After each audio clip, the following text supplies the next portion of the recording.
เดี๋ยวจะผัดข้าวเครื่องแกงนะคะ มีพริก มีหอม มีกลิ่นข้าวโพดพริก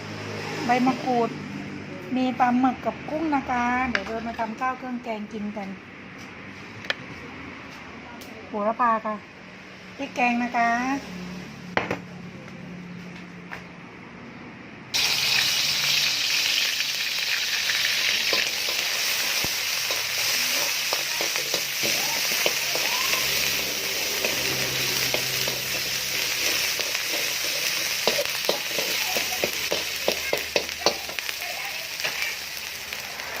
ปลาหมึกกับกุ้งนะคะน้ำซุปค่ะ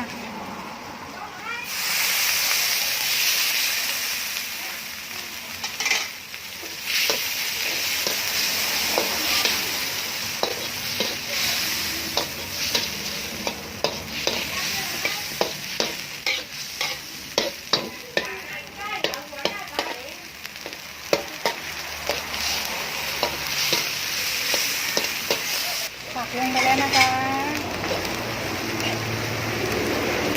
อร่อยค่ะแม่ค้าอยู่เหมือนเปรตเลย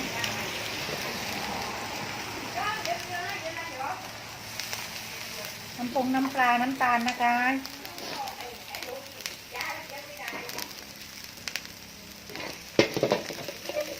ซอสปรุงรส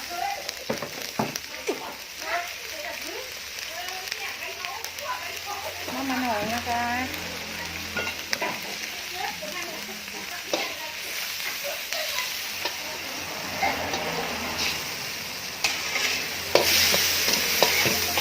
โอ้หน้าตาน่ากินมากเลยค่ะอร่อยนะคะ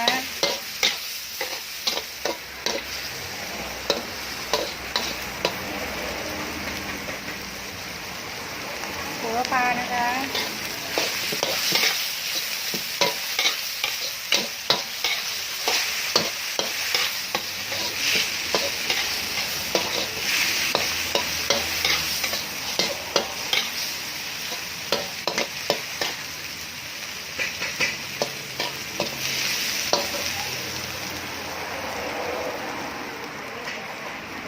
เสร็จแล้วนะคะ40 บาทหาที่ไหนได้แล้วคะ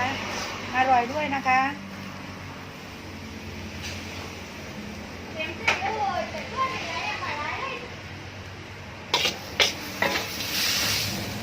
ราดข้าวนะคะ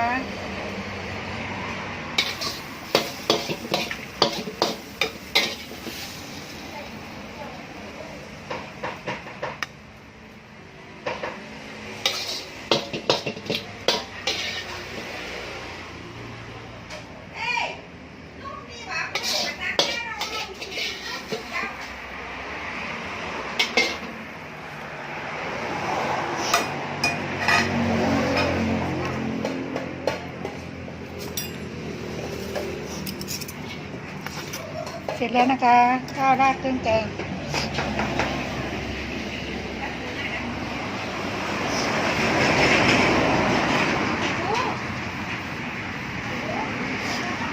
อุ้ยหน้าเด็กจังอุ้ยเด็กไหมเนาะ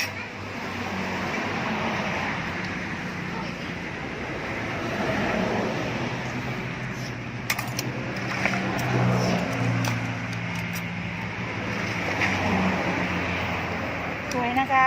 กินสิคะรับประทานได้เลยเป็นบนอะไรเด็กได้เลยหน่อยจังเลยสอุ้วย ยมากนะคะกินอะไรมั้ย